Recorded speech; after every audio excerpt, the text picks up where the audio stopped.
In this presentation, I will reflect on my learning journey throughout the unit and discuss the challenges I faced, the success I experienced, and the important lessons I learned throughout this unit.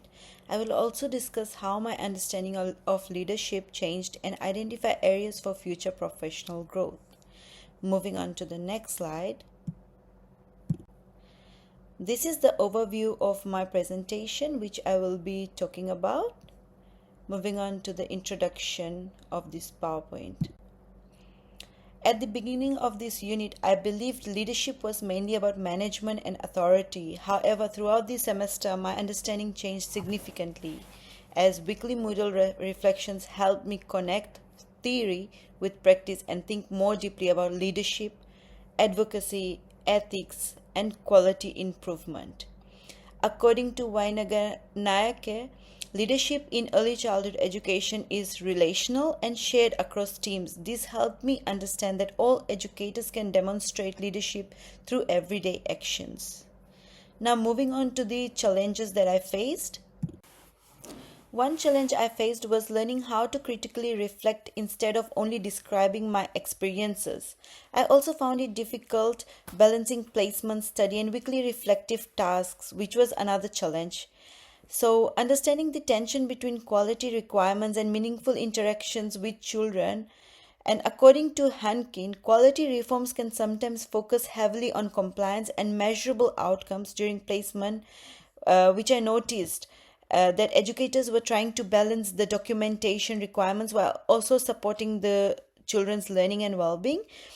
So this helped me understand the complexity of leadership in early childhood setting. Another example or challenges that I saw was that when they had to meet the ratios, so someone called sick and something happened, so they didn't have enough staff, so they had to combine two rooms together. So that was another challenge that I faced, and which was a good learning thing for me. Now, talking about success experience, so one of the major success was developing confidence in reflective practice and communication. I also gained a stronger understanding of advocacy and inclusive practice. So according to Fenesh and Lords, is an important ethical responsibility for early childhood educators. So a placement experience that stood out for me involved supporting a child from a culturally diverse background who was hesitant to join group activities. So, by including songs and greetings from the child's culture, the child became more engaged and confident. Which is also in accordance to the Australian Government Department of Education, where they state that children develop a stronger sense of belonging when educators value and include their cultural identities. Now, moving on to the next slide, where I'll be talking about the lessons that I learned across the unit. So, this unit taught me that leadership is not only for directors or coordinators.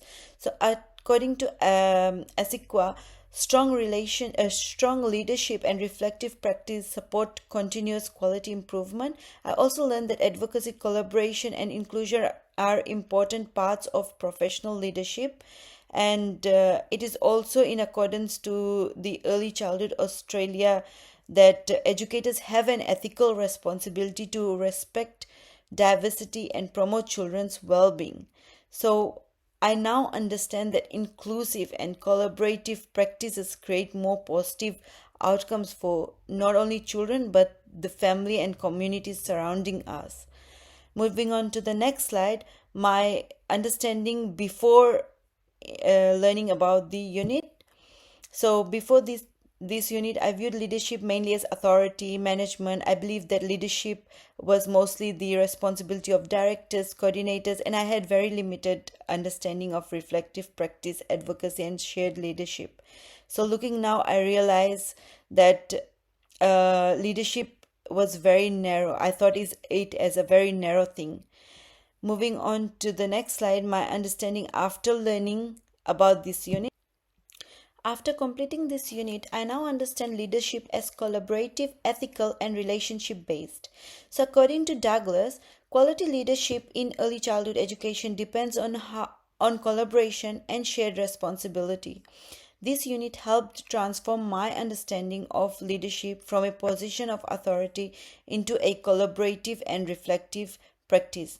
Now, moving on to the next slide. So, how and why my understanding changed? My understanding changed because of weekly reflective practice, academic readings, and placement experiences.